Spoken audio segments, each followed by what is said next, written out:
Did you know that an aftermarket set of LED headlights can totally dress up your Jeep and help you see so much better at night? Now, the biggest reason why a lot of people use the aftermarket LED headlight assemblies is because one, they don't burn out like halogen headlights do, and two, they tend to be a super bright pattern on the ground so you can see.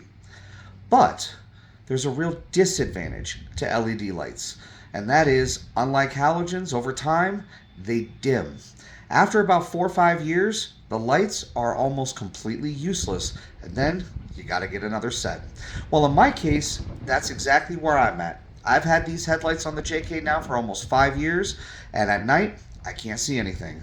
So I've decided to upgrade to a completely different style, and I'm excited to show you exactly what that is.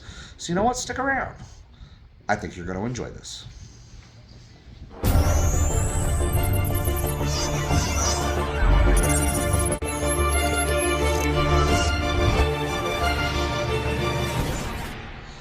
Welcome back to Jeeping for Beginners, folks. Once again, my name is Josh, and today we are talking about headlights. Now, I know that I have a passion when it comes to LEDs on just about anything when it comes to the Jeep. But I wanted to first talk about the headlights that I have in the Jeep already. I love this particular headlight. I love the beam pattern. I love how it looks and the style against the Jeep. But I've had this light now for about 5 years. And what I've learned over the years is the older an LED light gets, the dimmer the light that it's projecting actually becomes. So now when I'm driving down the road, I still can't see anything with these lights because they're not doing anything. So it was time to upgrade. Well, what do you choose for an upgrade? I've seen so many people run into so many different options out there, like, should I go with Dragon Eye? Should I go with this style, that style? Should I have halos, not halos, so on and so forth? Well, I've been thinking a lot about it, and I've decided to jump on board and get one of the high-power projection lights with halos. These ones right here, we picked up from MC1 Tuning. They're called the J7 Phosphorus. These are supposed to be high-intensity projection LED lights that theoretically should be twice as bright as the ones I have in there, plus they've got the color-changing halos. Now, the reason I chose this particular light and this time to do this video is I saw so many people online asking, how do you wire this up properly? Now, the directions that come with this will say it's plug and play.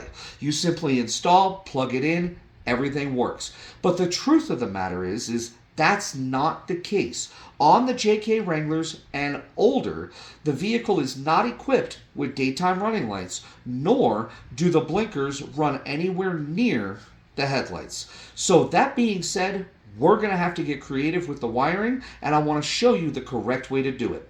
I'm actually really excited. I hope you guys are too. So let's get these installed and let me show you the correct way to do it. So taking the grill off is relatively simple. We got everything prepped in order to swap these lights around. And I just wanted to point out what I was talking about at the very beginning. This is where people get hung up all the time. The directions that come with the new lights are 5 wires: negative, low beam, high beam, turn signal, daytime running light. Thank you very much for purchasing the light. That's it. They don't tell you how to do it. So when you look at the light itself, which is a beautiful assembly, all you've got is your main wiring. This is all the Jeep offers to you, is just for your high and low beams. If you want the rest of it to work, we've got to find these wires in the Jeep.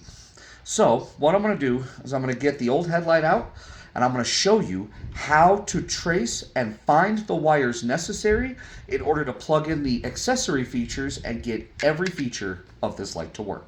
All right, now that we got the headlight assembly out, you've got the main wiring that comes out of the Jeep. This is just for the headlight. And if you pay attention to the directions, basically they think plug and play, you plug it in and you're done. Well, the headlights will work, but we need to find the blinker. Below it is this wiring harness. This guy is actually for your turn signal, and it goes into the light that's on the grill. What we're going to do is we're going to take a test light and we're going to figure out which one of these circuits we need to tap into in the back in order to get the blinker to work on the light. So the Jeep is on, my blinker is going, but we're going to test. It's not that circuit. It's not the middle one, so it should be that one right there. And as you can see, that's indicating that we have the circuit for the blinker. So tracing that to the back, that's going to be this wire here, which is the white wire with the gray stripe. So we need to tap into this wire and run a separate harness up back here so we can connect the blinker to the headlight. All right, so what I did was I pulled the wiring harness out so we had some room, got into the loom, which does not involve any cutting of any kind, and found our white wire with a gray stripe. Now, I made a little jumper wire with an end on it to match the end on the light. Should be enough to get up there. Then we're going to use my wife's favorite little device called a Scotch lock. This way, we can literally just jump from one circuit to the next without actually having to splice wires. Now, the nice thing about doing it this way is, one, it's 100% waterproof, so you don't have to worry about the weather. And two, if at any point in the future you decide you don't want these lights and you want to take them off, you don't have a bare circuit in the factory wiring for your blinker. All we do is just crimp it down in place, lock it in, and done. Now, we've got the wiring for the back of the light, which we can tuck. I get my fingers to work here. Right up here like that.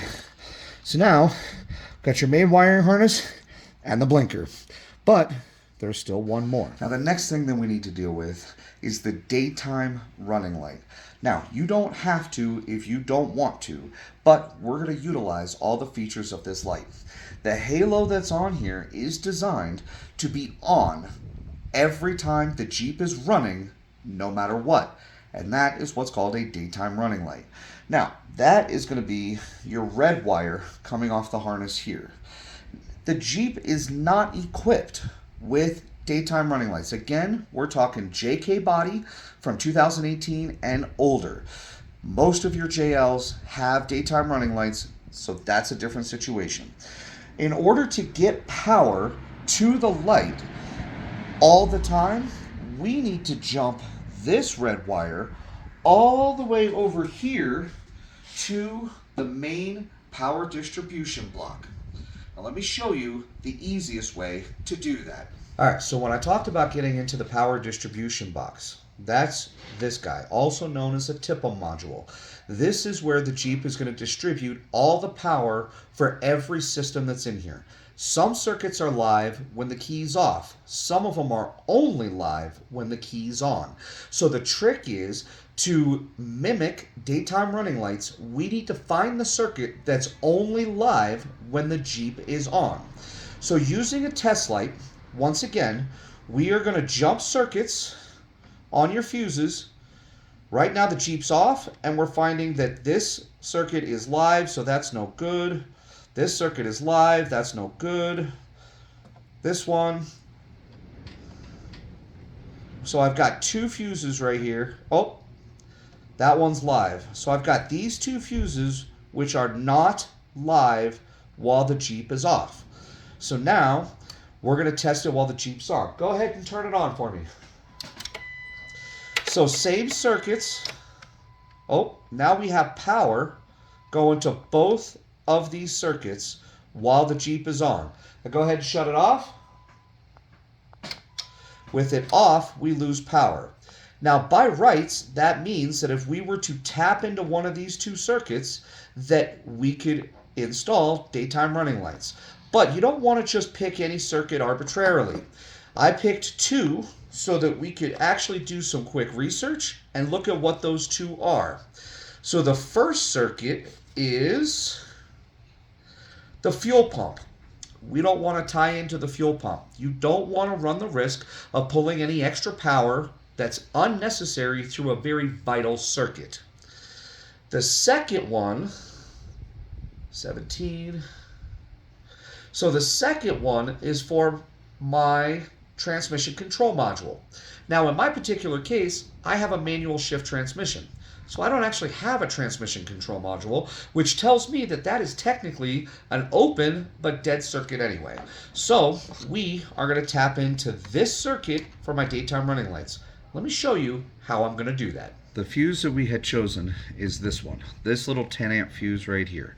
So what we're going to do is we're going to pull it out and we are going to use this circuit. Now there's a lot of guys that'll tell you to just shove the positive wire down there and put the fuse back. Yes, that works, but I don't particularly subscribe to that. Instead, I'm going to show you something really cool. This little guy right here, you can pick up off Amazon, you can pick it up at AutoZone, O'Reilly's.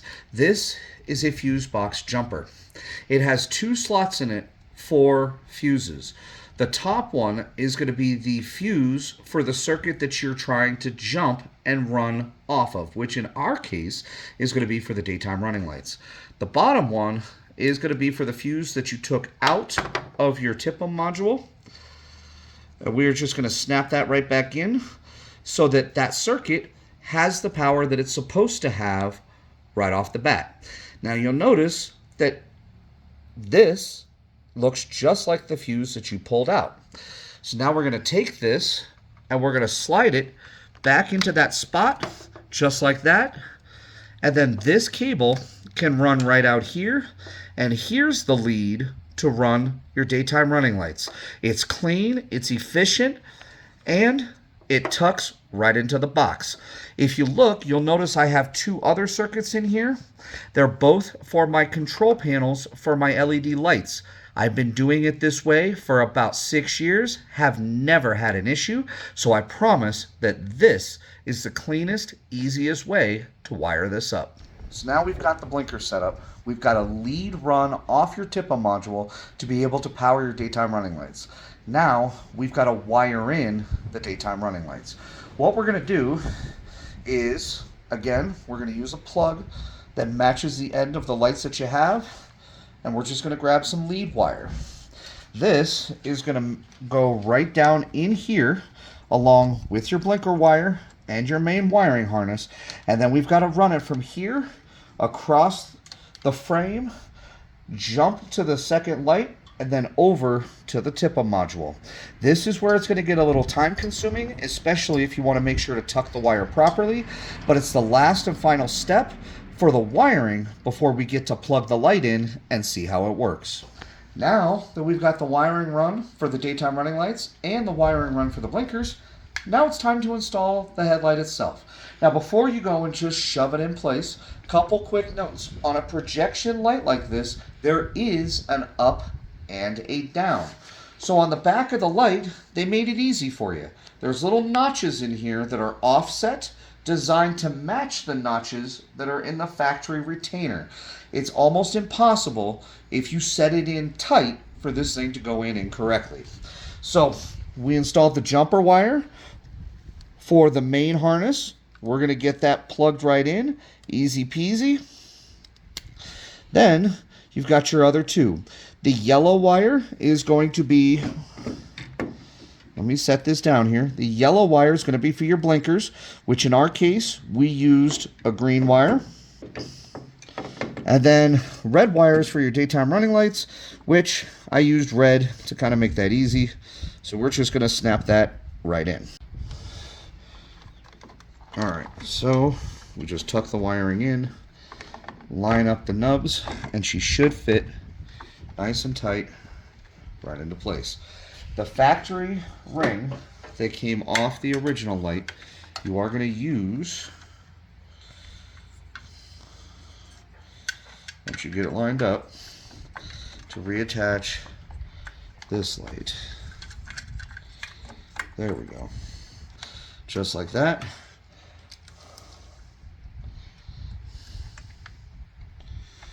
And just screw it in. It's that simple, folks. And then the light is installed.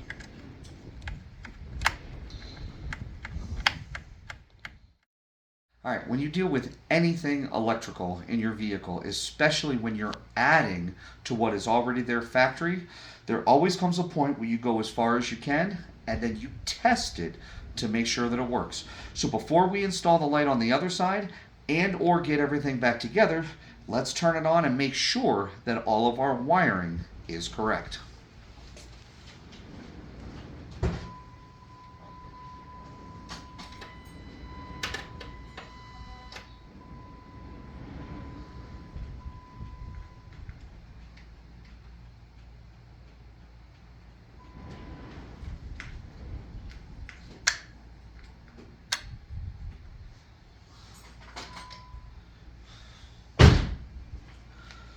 It looks like everything works. So it was a success.